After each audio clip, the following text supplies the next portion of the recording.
go down in the first quarter like that? And is there any update on how he's doing? Yeah, I mean, it's difficult. It's difficult for, for everybody, obviously, and no, I don't have any. I don't have any word yet on exactly what it is. So, he's doing an MRI, and we don't have the results yet. Eric Wilson. Hey, Coach. You always talk about the first quarter being so important. Unfortunately, you guys only scored 15. So what was working these last three quarters that allowed you to put up 90 points? Well, I just think we made more passes. We were more patient, and they're big. They are very disciplined. They came into this game second in defense in the NBA for a reason. And we took a lot of, again, no pass and one pass shots that were, contested, semi-contested, highly contested. And you're just not going to get good shots against a team like that without moving the ball more. And I thought, as the game went on, we did better. The other thing they do is they mix up man-to-man and zone, which is unique in our league. And it's, it makes it harder to find your rhythm. Dan Savage, OrlandoMagic.com. Cliff, with Markelle down, obviously Cole Anthony had to play a lot more minutes. How did you feel he did organizing the team, especially with the first unit? I thought he did well. Obviously we'll watch the film and watch it with him. But I think he's made really good improvement already, just in 8 games in terms of NBA offense, who he's on the floor with, where they want the ball. And I think that I also thought his defense was very good too. I think that's an area that's improving quickly also. Josh Robbins, The Athletic. Steve, it's our fault, but we haven't asked you much about Jordan Bone and what he brings to the table. Can you please assess some of the skills he offers and some of the ways that he can be effective? Yeah, as you can see, he's more of a scoring point guard. I think he's a good competitor. He's a shot maker. He averaged, I think, like 17-3 last year.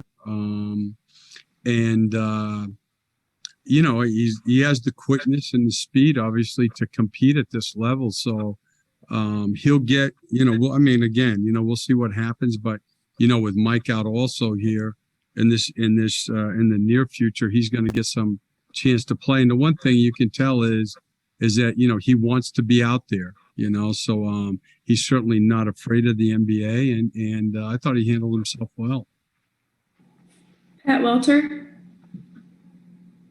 Steve, I know we don't know Markelle's injury yet, but hard not to think, Jonathan Isaac months ago and other injuries you guys have had with young players. So what's going through your mind there when you think about just how hamstrung the franchise has been with some of these bad injury luck with young key players?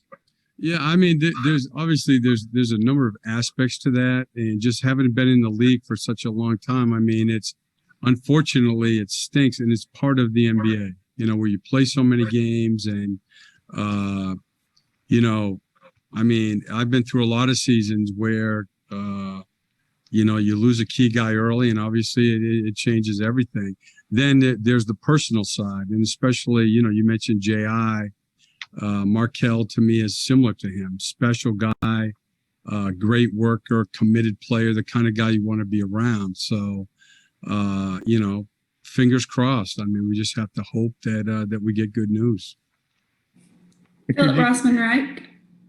On that point, Coach, it seemed like the team was able to kind of rally itself. I mean, I think sometimes those kinds of injuries can maybe rattle a team a little bit.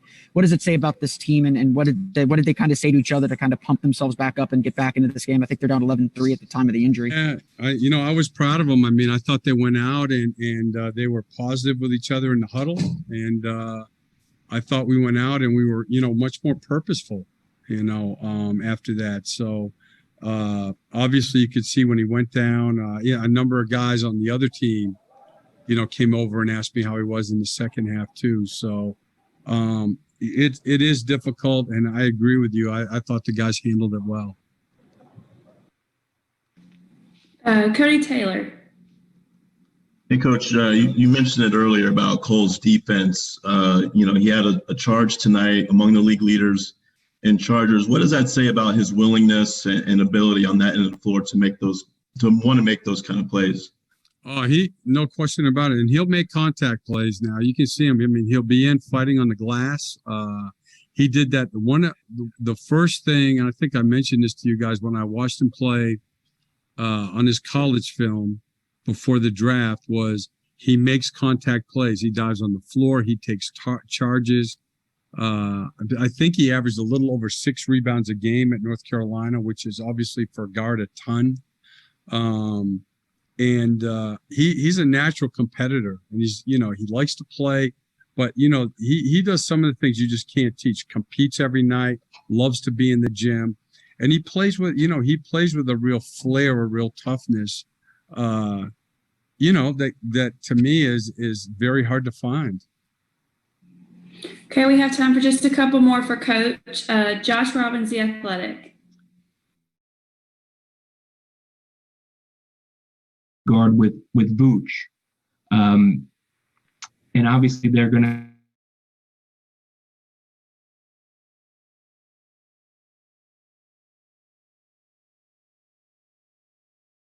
accelerate that kind of familiarity.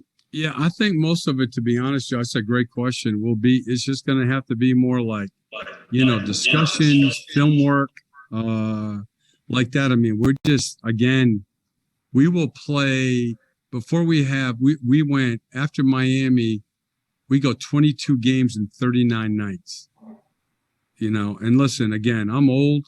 I mean, this is 21 years for me. I've never been through anything like that. Like usually if you go, say 15, 16 days without 2 days off, that's a lot. And so practices like tomorrow, we will add some offense, we'll fine tune some things, and we'll shoot a lot because, we're playing 2 very good teams on the road the next 2 nights. And there's just no way to bang in practice, in my opinion. I can't imagine that anybody's doing any contact whatsoever. Maybe some 3-on-3 once in a while, but no more than that. Dan Savage, OrlandoMagic.com. Cliff, your group did a good job again defending them on the 3-point line. How do you feel about the progression of your 3-point defense, and how much of a strength has defending the perimeter been for you guys? Well, to me, it's been here and there, to be honest with you. I mean, like, again, tonight we weren't as good in the paint. We're there, by the way. They're exceptional. I mean, like the Drummond-McGee thing is, it's hard for any team to match up with. And I thought we had some good periods tonight. The other night, I mean, we were great on those guys. I thought we had some breakdowns, particularly in the second half, the fourth quarter, missed helps, extended, where the other night, and even against Oklahoma City, our perimeter defense have been getting better. But that's the part to me that's going to be a big key going forward. If we're going to be good defensively, we're going to have to get good perimeter, containing the ball, and our pick and roll defense. Okay, that'll wrap it up for you tonight, Coach. Thank you.